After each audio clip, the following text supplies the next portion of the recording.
Hello, friends. Welcome back to another episode of Theology in the Raw. I have on the show today special guest, Dr. Bryan Loritts, who is a pastor, author, speaker. He's the president and founder of the Kainos movement, a teaching pastor at the Summit Church over out there in North Carolina, and the author of several books, including his latest release, The Dad Difference, and several other books he's written have to do with ethnic reconciliation in the church, multi-ethnic churches, and that's what we talk about in this podcast.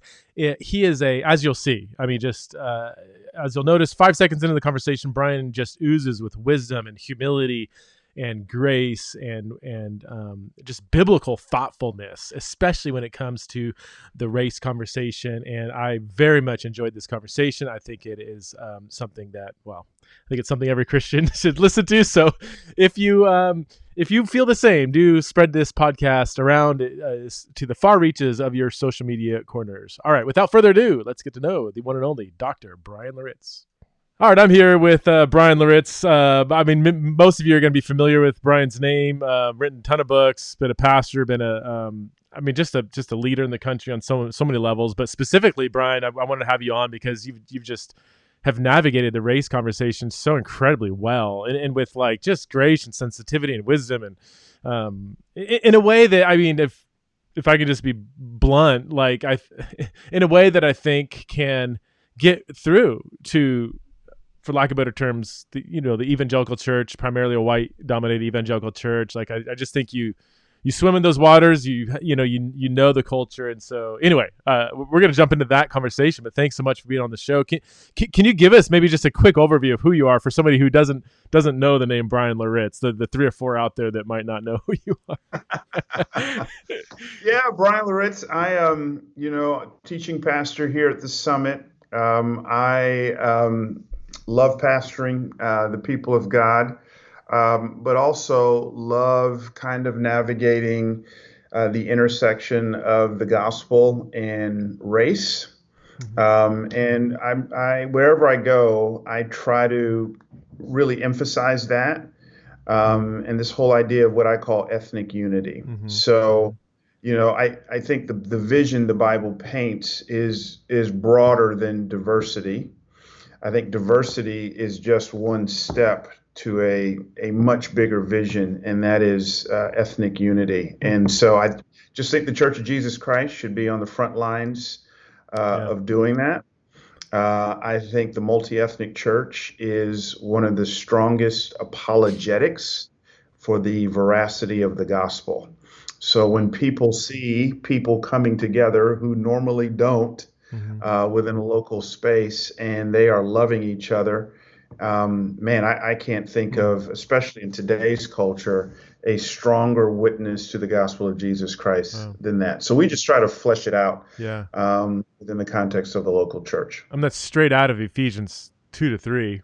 Well, I recently read through it again, and obviously Ephesians 2, but that's the first half of Ephesians 3 especially. But then that carries right over into Ephesians 4. And I more recently has been reading Ephesians 4, thinking the unity that Paul's talking about there. We all talk about unity and all this stuff in Ephesians 4, but that unity is it's you can't divorce the concept of unity in chapter 4 without ethnic reconciliation, right? And unity in chapter 2. So you don't have unity until you have specifically ethnic unity. Is that fair to say, or? Oh, absolutely. In fact, most of the churches Paul started were multi-ethnic, right? Yeah. So, whenever Paul walks into a town, he's got 2 questions. Where's the synagogue? I want to preach Christ to the Jews. And then where do the Greeks or the Gentiles hang out, right? So Athens, it's Mars Hill. Ephesus, it's the Hall of Tyrannus. Acts 18:4, when he's in Corinth, it says that he reasoned or tried to persuade both Jews and Greeks. And so I think that's another important thing that people hear me say, Preston, and that is what drives Paul's quest for ethnic unity isn't really ethnic unity, it's missiology. Like Paul is saying, I want to reach this whole town with the gospel of Jesus Christ. Paul has a gospel greed, so to speak. He wants to see everyone come to know the Lord and then put them into this beautiful thing called the local church. And so that's important for us here. Our church here it's in the Triangle, 12 locations. Mm-hmm. And we just say, listen, what's driving this is missiology. We're 56% white in the Triangle, 44% people of color in the Triangle. We just want our sanctuary to look like our mission field. Wow. That's all. That's all that we're trying to do. But in today's highly politicized culture, Preston, if you just lead with language like diversity Yeah. or things of that nature, now people, because culture's hijacked some language, they're going to be set on edge or whatever. But I've found even with fundamentalists, I'm not even talking evangelical, but with Mm-hmm. fundamentalists, Bible thumping fundamentalists, that statement, hey, all we're trying to do is look like our mission field, really helps to set people Huh. Wow. at ease. Yeah. So, Can you tease out the differences really quick between diversity and unity, and what does unity actually look like in the context of ethnic unity? yeah, that's a great question, Preston. So the Yoda in our kind of space is a woman, Jesus loving black woman named Corey Edwards. Okay. She's assistant professor of sociology at she would make me say the Ohio State Oh University. yeah, I lived in So, Ohio. You're spot on there. Yeah. so obnoxious, man. But anyways, Uh, um, she has been really, really helpful. And one of the things she points out to answer your question is there are three different types of multi-ethnic churches. At the most surface level multi-ethnic church, I need to even back up. When we say multi-ethnic church, we're not just being flippant with our language. We're talking about any church that meets the 80-20 rule, okay. right? And so no one ethnicity meets more than 80%. Mm-hmm. And even those numbers are very specific. Sociologists tell us that the 20% number is the minimal threshold where minorities feel heard, valued, and esteemed. Oh Right. So wow. we could talk forever about that. Okay. So when we talk about multi-ethnic church, 80-20, recent study came out in January that since 1998, the multi-ethnic church in the evangelical space in America has actually tripled. Wow. So now we're up to about 22%, Of right? evangelical churches would be considered multi-ethnic based on the 80-20. That's right. Wow. But here's to answer your question really succinctly, here's the problem. We're as divided as ever. Why? Because this stat shows us you can be diverse but not unified. Okay. Right? Yeah. And so what's happening now is Corey Edwards says there's three kinds of multi-ethnic churches. At the most surface level is the multicolored multi-ethnic church. Okay. Think of the NBA All-Star game where you got people who show up from different teams. Mm-hmm. They play in the event, but when the event's over, they go back to their own teams. Got it. Right? So that's the multicolored multi-ethnic church. You show up to the event on Sunday, you do some programmatic things, but it really hasn't filtered down from the sanctuary to your dinner table to how you live your life.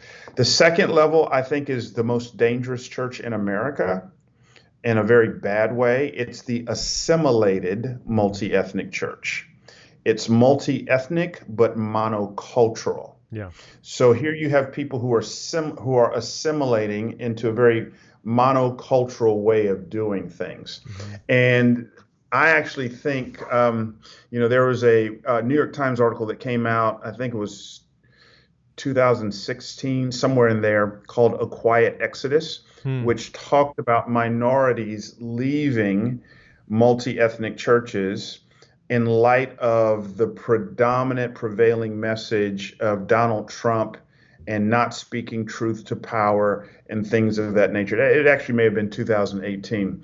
So that's really harmful. The third level is what you want. It's the integrated multi-ethnic church. And this is a multi-ethnic church where there is the laying down of personal preferences and cultural norms for the good of others and the glory of God. It's the laying down of personal preferences and cultural norms. So there is no, this is the Acts 15 church, Preston. Yeah. So in Acts 15, the first church council actually dealt with the issues we're talking about. Because what's happening is Paul is planting these multi-ethnic churches, preaching the gospel. He leaves. Judaizers come behind him, telling these new Gentile converts that in order to be saved, you have to act Jewish. Right. Right. So the church council convenes, Acts 15, and what's their verdict? You don't have to act Jewish in order to be saved. In other words, what they said was, when it comes to the Church of Jesus Christ, there is no ethnic home team. Hmm. So this is the third level. So this is how you know you're not just diverse, you're living in ethnic unity. There is what I call an equitable dissonance, Mm-hmm. an equitable disorientation and disequilibrium. Hmm. You know you're living in ethnic unity on the church level when everyone experiences at various points discomfort. If there is one group who is pretty much always comfortable with the style of music, with the programming, with the length, with the way things are done, Mm-hmm. you're not an ethnically unified church. Hmm. Ethnically unified church is a indicator light is equitable discomfort, Okay. right? And I think well, I can talk forever about this, but even politically, Hmm. If your political proclivities are never being challenged Mm-hmm. within the context of a local church, then you're not experiencing ethnic unity. Oh wow, I kind of want to stop and tweet that, but I don't want to slow down the conversation. That's note to my audio engineer. Go ahead and grab that and spin something out of it. In that the threefold increase since I think you said 1998, are you seeing that third level increasing that truly integrative ethnic unity, or are you seeing a lot of assimilation within that, or is it hard to kind of give a stat on that? Maybe more anecdotally, Yeah, as you explore different churches and. yeah. The smell test would say when it's not that third level. Okay. It's not that at all. In fact, I'm getting together with a group of sociologists. We actually think so. So that study came out January of 2021. That's when it was released. Mm-hmm. I actually think post-COVID Mm-hmm. that those numbers are going to drop Mm-hmm. precipitously. Mm-hmm. Because we've all felt it, right? Yeah. COVID was just this perfect storm of quarantine life. So now we're socially and relationally distant from each Mm-hmm. other, right? And Eric Mason says proximity breeds empathy, distance breeds suspicion. Oh yeah. So Yeah. when I'm not relationally connected to you, I tend to think the worst of you, Yeah. right? And then you pour on top of that George Floyd and Ahmaud Arbery, Breonna Taylor. You have this huge cultural weight on top of the relational stuff. And that's not even including the health challenges and so many other Right. emotional things that go along with that. So I actually think when the dust settles, we're going to be worse off Yeah. relationally across the ethnic divide. I do want to dive into this kind of area. The last couple of years, post COVID, George Floyd, the integration between, well, the politicalization of everything, and that spilled over into divisions over CRT and all that stuff, and it's a mess, really. And I feel like it seems like Christians are thinking primarily through a political lens, not a. It's been hard enough to get them to read Ephesians, right, through the lens that we're talking about. Which once you ask those questions about what is going on in this book ethnically, and then you go to many other passages, Galatians and Acts, and all over the place, and you're like, oh, this is not some subsidiary theme. This is a gospel theme. It's hard enough to get Christians to get there, but then now you add the politicalization of the race conversation. I don't even know if I have a question. I just want help. I want you to speak into maybe the church and how can we move forward with a Jesus satisfying, glorifying way of handling the race conversation, without letting the political powers to be kind of dictate and shape our hearts in it. I don't Right. know. Yeah. Yeah. Just, Yeah. you I probably get know what what you're I'm saying. dancing around. Yeah. No, this is actually what I'm wrestling with in my latest book that Okay. I'm writing right now. Here's my argument in it, and I very much subscribe to what and you know you've written, so maybe you can appreciate this. One writer says, "I write to figure out what I think about a topic." Oh Right? yeah. Yeah. Yeah. Right. A lot of times people just think we come down with these refined thoughts, but I'm still wrestling with this. Mm-hmm. Here's my argument, though, and I think it speaks to what you're asking. I think it's a fundamental breakdown. I think it exposed um, our faulty disciple making framework, Mm-hmm. Preston. Hmm. Right. So my standard argument about COVID in general is COVID is a gift in some senses, and I want to be very careful for all of you who've had loved ones who've died. I want to be sensitive to that. But there's some hidden gems in COVID because it was such a weight that whatever problems you had that may have been easily hidden, the weight of COVID just revealed all that, Mm-hmm. right? And especially relationally. Um, Listen, I'm used to traveling 100 to 150,000 miles a year, and COVID happens, all my travel gets shut down.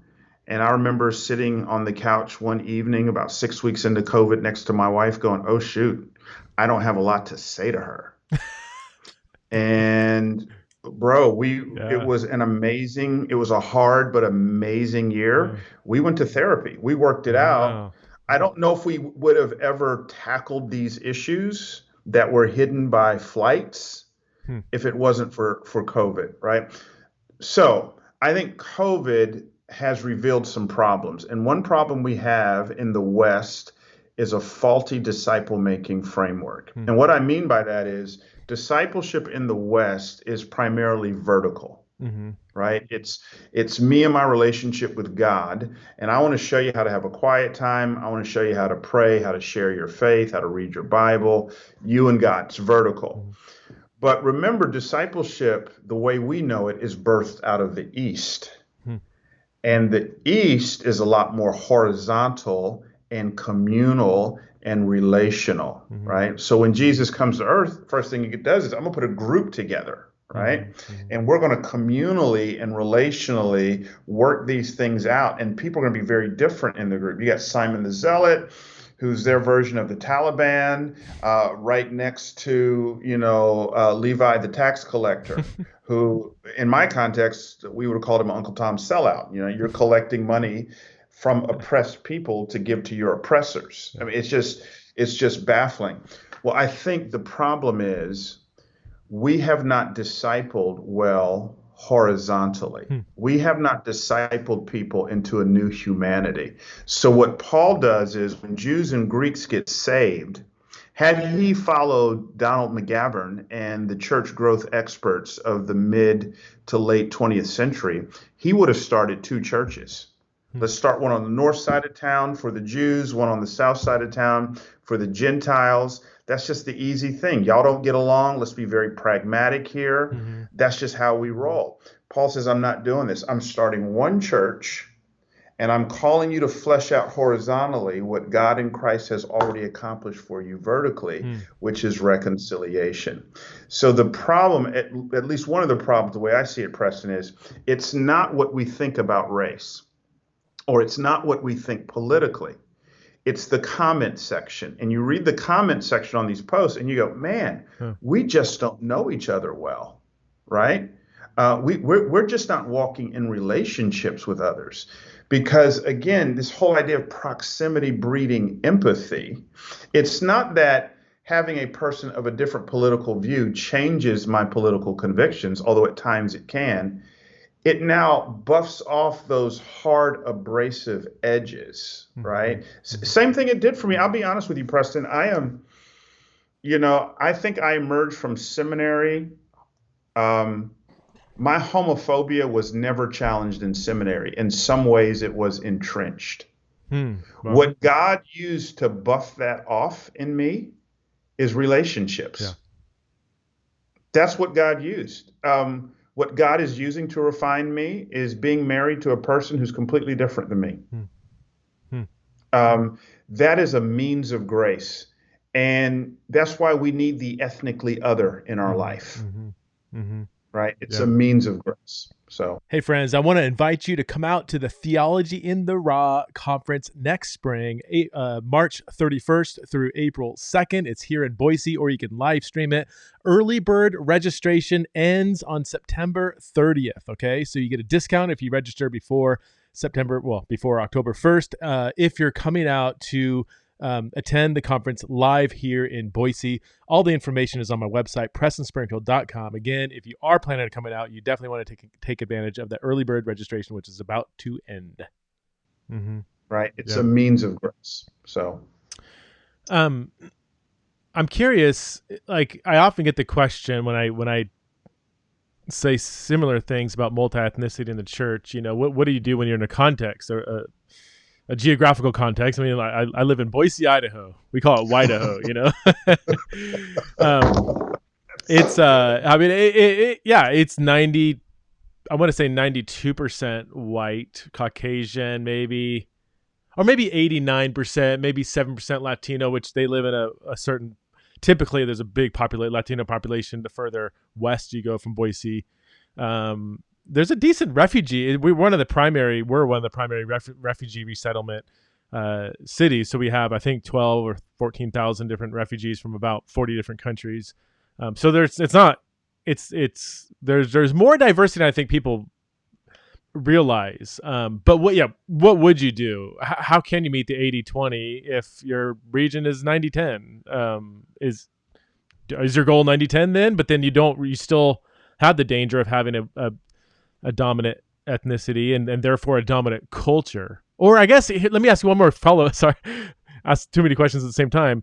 Is it still healthy for a 90-10 church that's 90-10 because their surrounding region is 90-10 to have a flavor that reflects more of a 50-50, or, even if that, like, they still don't, the church cult, the ecclesiological culture still doesn't feel 90-10, if that makes sense. yeah. This is where I surprise people, Preston. Because I don't think every church should be multi-ethnic. I Okay. think every church is called to engage its Jerusalem. Okay. That the concentric circles that Jesus kind of draws. You shall receive power, and Mm-hmm. you'll be my witnesses in Jerusalem, Judea, Samaria, uttermost parts of the world. At the end of the day, you got to love the one you're with. You've been planted literally, physically in a certain area, and I would say that's what you need to do. And so, in your context, will you crack the 80-20 code? Probably not, because the Okay. environment doesn't lend itself towards Okay. that.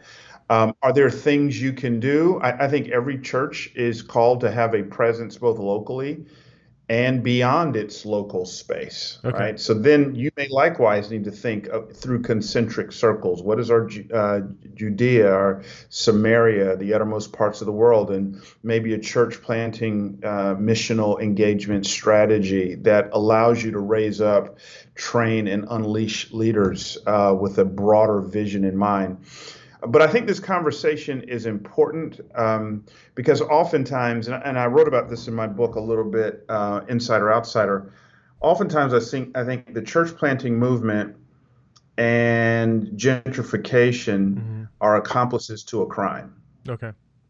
In that we move into an area that is just changing, and you've got great urban churches pastored by great urban leaders who have been there for a long time, but they get completely dismissed or ignored. Hmm. And all we want to do is to cater to the new demographic, Hmm. right? I think that's problematic. Okay. So I think if you look around you, you'll probably find vestiges of a community that existed long ago. And what does it look like to come alongside of Mm-hmm. them and to learn from them and things of that nature? You know, I do think even beyond the church conversation, um, I do think for our own growth, there's just something about submitting to, being discipled by, being formed by people who are just different. And in our context, ethnic difference. Okay. So Reggie Williams, a scholar out of Fuller, he wrote a book called Bonhoeffer's Black Jesus. And it's a fascinating tale. I think it's actually his PhD dissertation. Okay. And he tells the story of how Bonhoeffer, at the age of 21, as we know, he's a prodigy, gets his PhD, crazy young, but then comes to, in the 1930s, comes to Harlem Mm-hmm. to study at Union, which is a part of Columbia University. Bonhoeffer says, at the time, I thought I was saved, probably wasn't saved, but because I thought I was saved, I was looking for churches that would kind of preach the gospel. He says, I couldn't find them among the white churches. So he joins the Abyssinian Baptist Church, a legendary, historic Black Baptist church that's still around today. In fact, if you've the Godfather of Harlem, one of my guilty pleasures. It's a television show. The pastor, Adam Clayton Powell, his father was Bonhoeffer's pastor. So Bonhoeffer follows Black leadership, immerses himself in the Black church, teaches a Black Sunday school class, befriends a guy named Albert who takes him on a trip to the Jim Crow South, introduces him to Negro spirituals, which Bonhoeffer will take back to. Anyways, Bonhoeffer says this: I don't go back and stand up for the oppressed, marginalized Jews without first hearing the gospel to the oppressed in that Black church. Wow. Bonhoeffer is just a testament to what shaped and formed me was relationships with the ethnically other. And again, I think for the good of our own soul, even if our community doesn't provide that, I guarantee you there's some older ethnically other men and women who you would be wise to just sit at their feet and learn from. That's so good. I remember hearing bits and pieces of that. Yeah, story of Bond. I don't know where I heard it, but that's fascinating. So that experience, he would say he was the engine driving what he ended up later on doing with the Jews. And wow. Absolutely, because remember, all this madness is going on, and Bonhoeffer's here in America, where compared to where he's from, this is easy street over here, right? Yeah. But being immersed as a minority in a majority Black context and seeing the oppression, just God used that to form him. Bryan, this would be another one that's hard to formulate. How would you help? I'm going to create a fictitious person it's more of a composite kind of person. They're a white, politically, let's just say conservative, Christian who, thinks like, hey, we elected a Black president. We, since 1964, blatant, I guess, racism is illegal. Redlining is not, is not a thing or whatever. And like, I think we're doing pretty good on the race conversation. Why are there so many protests? And I'm being accused of being a racist because I'm part of the white system, and and then they read a little bit about CRT or maybe somebody's interpretation of CRT and like, wow, I don't like that. And how do you help that person who feels like I don't have any bones with anybody. I don't feel like I'm a racist at all. And I'm being told that I am a racist. I don't think I am. Like, how do you help them understand maybe some of the more complexity of the race conversation? Does that make sense? And do you feel like that is a common kind of person that you come across? Oh yeah, for sure. Right. And it's nuanced. So I want to be careful. We've made huge legislative gains, right? Huge. The Civil Rights Act, the Voting Rights Act, the Fair Housing Act. I mean, these are huge, incredible opportunities from a governmental perspective that's really come our way. But you got to also remember, though, the other side of it is, so when Brown versus Board of Education happens in 1954, right? Probably the most Supreme Court, consequentially, on the good side of things, the best Supreme Court decision of the 20th century, right? But the Christian community in the South, the way they reacted was, okay, but our kids still aren't going to go to those schools. So what we'll do is we'll start our own schools and price them out, right? And so most Christian schools down south started between 1954 and the mid 70s, are started as an alternative to government mandated integration. Oh, wow. Yes, I So that pastored in Memphis for so 12 that is years. something where it's not that bypasses beyond the legislation kind of conversation. Yeah. Wow. Absolutely. Yeah. Because what they did was they made the threshold economics, and they played to the economic wealth gap and just said, we're Okay. going to price out the undesirables, right? And so in some way, shape, or form, that still exists today. So the economic disparities, the wealth gap has not decreased. In some statistics, it says it's actually increased. And so the disparities are still there. I want to be very nuanced in this conversation, right? Because what's informing me is a biblical vision Mm-hmm. and a Yeah. biblical worldview. People bristle when I say this. I don't like the phrase white privilege Okay. because it demonizes privilege for the sake of privilege, right? Okay. Um, so if privilege was a problem, if privilege is innately bad, then Jesus Christ is innately bad. No one came to earth more privileged than Jesus.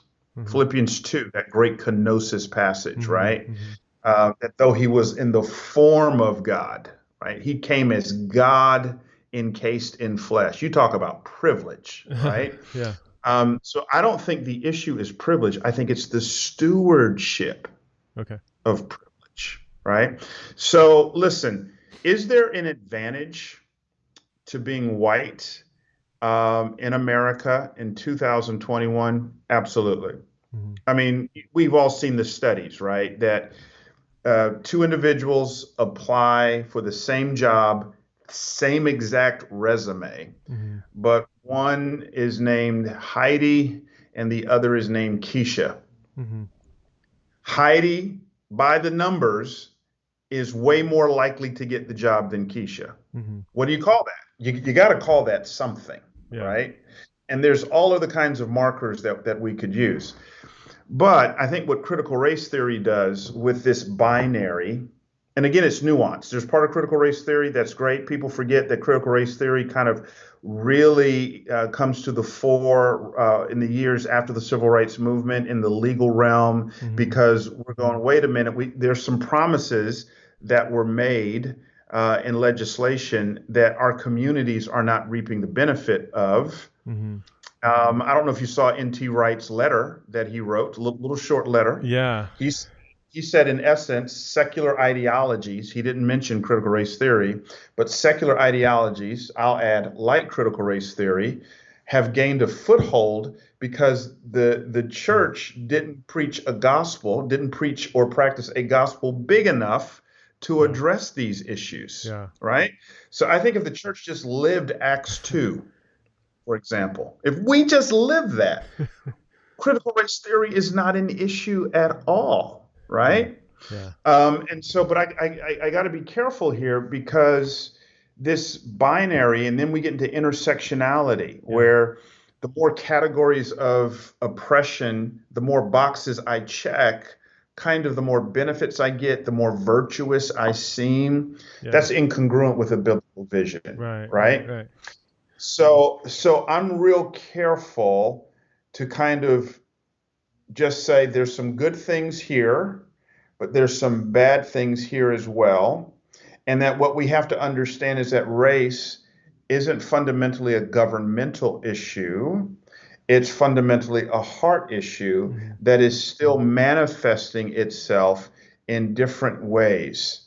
And we've got to be able to speak to that. Okay. Now, what we've done as the Church of Jesus Christ is we've put all of our eggs in the governmental basket. Right. When a biblical vision says God has a three-pronged strategy for dealing with sin and providing human flourishing outside of the cross. It's the three institutions in order. It's the family, the government, and church. What we've done is we want to put everything in a government box, and that's not the case. It all begins with the family. And again, this vision of discipleship in the family, where what I have to do as a parent is I have to disciple my kids with a robust discipleship where I'm not only, teaching them how to have a quiet time, but I'm giving them a robust anthropology and a vision of the Imago Dei, right? That's got to start in my home where I'm nipping racism in the bud. So when George Floyd happens, and I'm looking at one of my sons, true story, who is in a rage and he's saying all white people are bad. And I'm saying, well, let me stop you there. What about Uncle Adam, Aunt Nikki? What about Uncle Bobby, Aunt Heather, white Jesus loving people who we do life with, right? What is that? It's me taking ownership as a dad and nipping this in the bud. Right. And so I've got to give them that vision. There's the governmental piece. We get that. But government can change laws. It can't change hearts. Yeah. This is where the Church of Jesus Christ steps in. And not only do we provide the answer to the heart, which is seen in the new covenant, but it should be the church that is on the front lines, helping the marginalized, giving a great vision for the poor and disenfranchised. It should be the church. And instead, I think the critical race theory conversation, we've now taken steps back. That's so sad. I mean, so you feel like if the division that is happening in Christianity along political lines, along racial conversations and where you stand on CRT and all that, like all of that wouldn't that wouldn't have disrupted the church if we were already doing what we should have been doing in the race conversation in the church, that genuine, ethnic reconciliation and because I guess that's it frustrates me, but I can only imagine how frustrating it would be for people of color, Black Christians in particular, when all of a sudden the only time white evangelicals are speaking up is in an anti-CRT. It's like, wait, where have you been? Where have you been the last 30 years? Like, now you want to talk about race? Like, is that? That drives me nuts. I just said this the other night. I was preaching at a conference. I never hear from you on justice. Right. Never hear from you. But now you just can't shut up about critical race theory. Right. And it's almost like what Jesus said to the Pharisees. You guys tithe mint and cumin, but you neglect the weightier matters of the law. And he uses the J word, justice. Right. And so, I think it was Randy Alcorn who pointed out there's over 2,350 verses in the Bible that speaks to God's heart for the orphan, the immigrant, the widow, the poor. Over 2,350 verses. And I think I've got to be able to flesh that out, and we've got to be able to talk about these things as the church without being politicized. And that's the problem, Preston. I think everything's politicized. We've allowed Rachel Maddow and Sean Hannity and Tucker Carlson and Don Lemon to disciple us more than Jesus. And I think that's the fundamental issue that we're having to deal with right now and that we're wrestling with. Hey friends, I hope you're enjoying the content so far. And if you've been challenged, blessed, or cursed by Theology in the Raw, would you consider supporting the show for as little as $5 a month through Patreon? This is a listener-supported show. You can go to patreon.com/Theology in the Raw, and you get access to premium content like monthly Patreon-only podcasts that I do. We do lots of Q&A conversations through the Patreon-only community. I also write a once-a-month blog for my supporters, and you get cool things like discounts on, the Theology in the Raw conference that's happening next spring. If you're a Patreon supporter, you get some significant price cuts to the ticket price for that conference. And there's many other perks that come up. So again, patreon.com/Theology in the Raw. All the info is in the show notes. That we're having to deal with right now and that we're wrestling with. That's been my hunch, is that media outlets on the left or the right, which have become so polarized now, I mean, if in my more cynical moments, I don't know if it's cynicism or just truth, but like, views are down, they're losing money, they need to clickbait titles. Psychological studies have shown over and over that if you ignite the anger and get people enraged, then they're going to read and click on ads. Like, there's so much, you don't want to talk about power and money, driving this whole machine. And yet it does seem like Christians are just bathing in this stuff. And I would say it's a problem on both sides. And I'm glad you listen too, two on the right, two on the left. And I'm like, yeah, because I'm fairly apolitical in many ways, and so I try to listen to both sides, and I'm like, man, both sides are I have to listen to both sides because I'm getting one narrative from this side, one narrative from the other, and it's just not helpful. Right. And I was going somewhere with this. Yeah. So do you feel like, and I guess you've kind of already said it, but that in the last couple of years, that political lens that's been highly polarized that many Christians are being discipled through has just made the race conversation that we should be having incredibly difficult, because all they hear is CRT, they hear this and that on both sides, and they're so bathed in more of the secular conversation, which is important, and I don't want to separate the two. But like, if I start talking about social justice or ethnic reconciliation, or hey, we should have more diversity so that we can have more integrative, ethnic unity, like, people are just antennas are gonna go up. Wait, is this critical race theory? Like, I'm not even talking about that. Like, what if I didn't? It's not even about that. I don't know. How do you disciple people out of that? Like, when you go into a church that's like, you feel the tension. You got the pro-Trumpers, the anti-Trumpers, and everybody. How do you speak to them in that? Well, so I mean, to answer your earlier question, I think as far as just this, it just feels the most divisive it's ever felt in my lifetime, right? And you kind of go, what is that? I think one of the reasons, and there's many, one of the reasons I think is the blessing of Trump. And that is the blessing of Trump. Okay. Yes. I think Trump gave people, I think the division was always there. Yeah. What Trump did was he gave people freedom to express it. Like, he gave people just the green light by his own example. Mm-hmm. I'm going to say what I think. I know it'll tick you off, but this is boom, boom, boom, boom, boom. And I think people got that green light on both sides. Mm-hmm. The Trumpers just going, all right, boom. And the rhetoric just went up to a whole nother level that never existed from a rhetoric standpoint before, but it was always in the heart. Like we felt these things.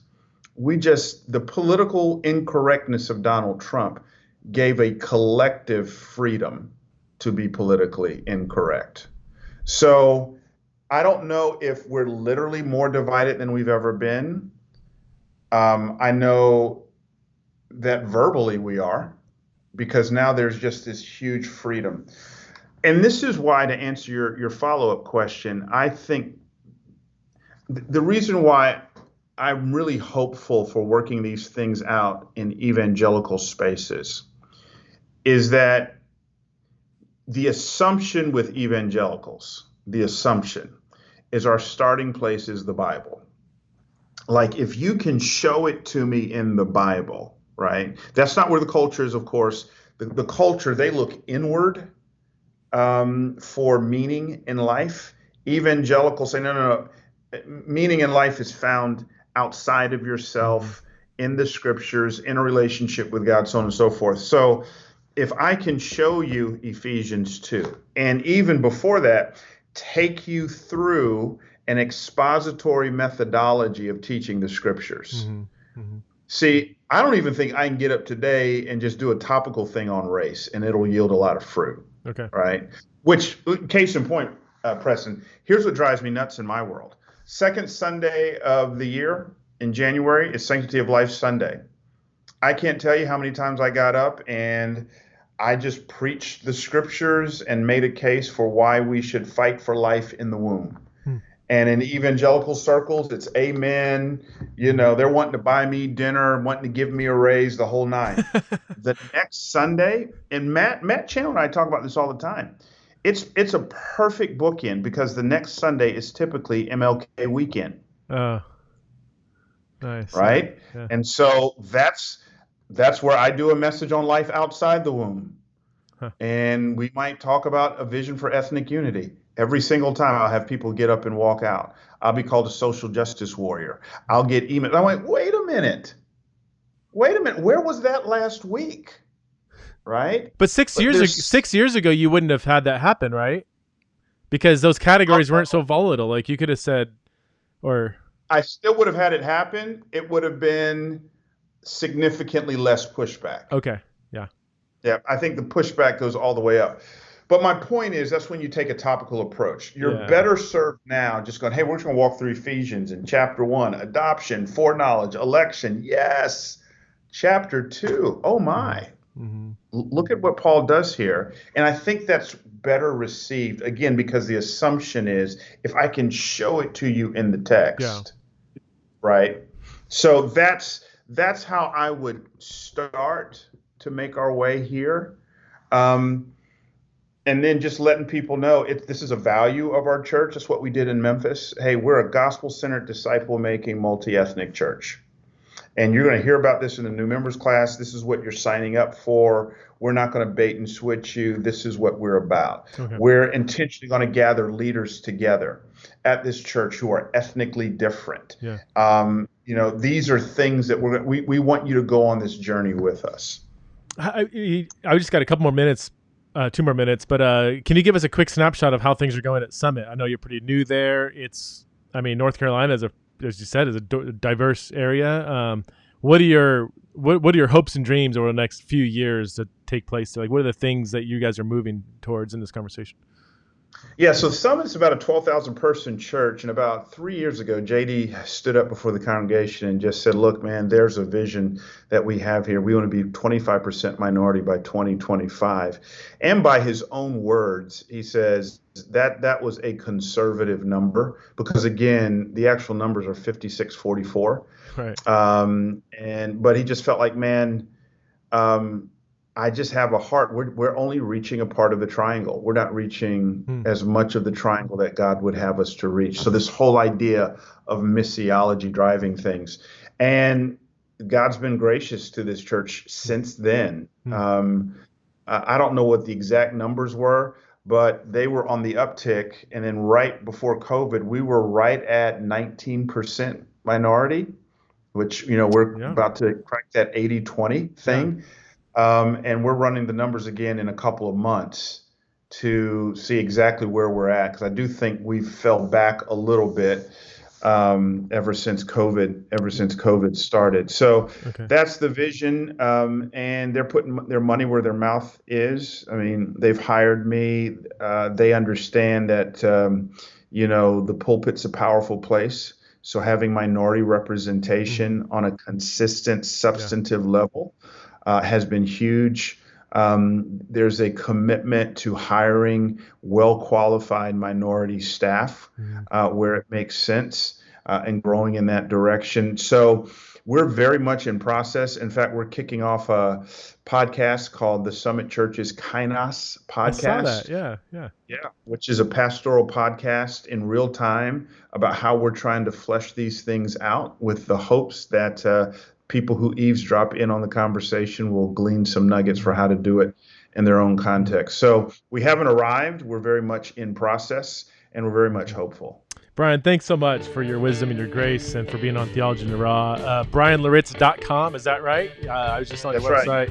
Bunch of books you guys got to check out. The first one, I think I first heard your name through the Cross-Shaped Gospel. No, I heard your name before that, but that was the one that always stands out, Cross-Shaped Gospel. And you've written how many books? I mean, quite a few. I saw on your website. Okay, cool. 7. Yeah. So thanks so much, man. Keep up the great work, and thanks for coming on the show. Appreciate it. Thanks, Preston. Enjoyed it.